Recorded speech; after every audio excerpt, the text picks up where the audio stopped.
Teays Valley Tuesdays. Hi everybody, I'm Kathy Ellswick, president of Tasty Blend Foods. Welcome back yet again to my kitchen.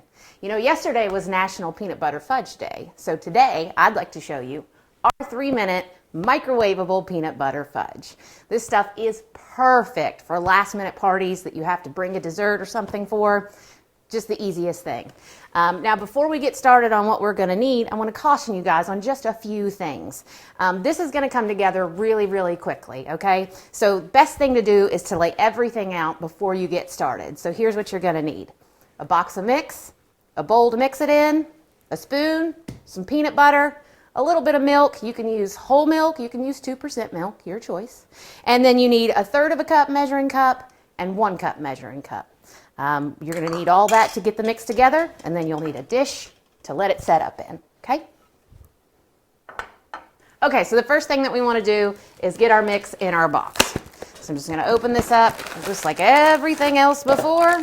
We're going to put it in our bowl. Now this stuff is really, really fluffy, okay? So you'll notice when you start working with it that it can be quite powdery, so you just want to make smaller movements with it. Now, like I said, before we do anything else getting this wet or adding liquid, we want to do all of our steps first. So you need 1 cup of peanut butter. Now, when you're putting your peanut butter in here, you want to make sure that you don't have any air bubbles, so I just like to give it 1 or 2 taps just to make sure that it's nice and in there. You need 1 cup. You're just going to smooth that off on the top and have it ready to go, okay? Now, we need 1/3 of a cup of milk, and you have to make sure it's 1/3 of a cup, okay? Remember, we're baking, so we want to be really precise. So we just do 1/3 of a cup. We're going to mix that into our mix. We just put our 1/3 of a cup of milk in there.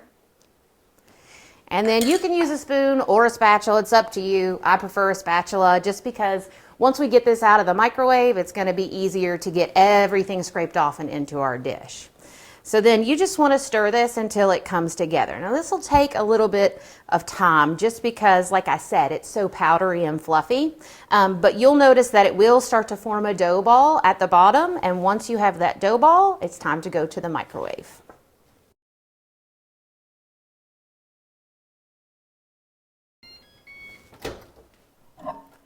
All right, once this comes out of the microwave, we have got to move quick. So you want to get your peanut butter in there,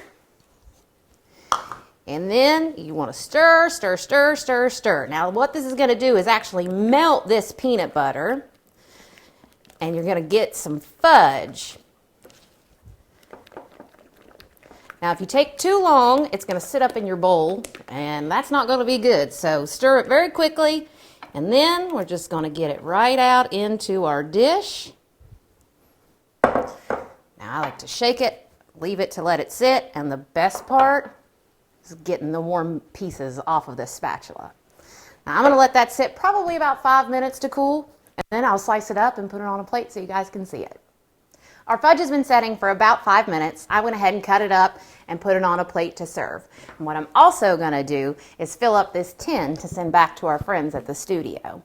If you liked what you saw here, feel free to check out our website, tastyblend.com, where you can see today's cooking show as well as all of the other ones from the past and other recipes. Be sure to look for our mixes in your local grocer, and remember, nobody has to know that it came from a mix. Hurry out and get 'em, it's so tasty.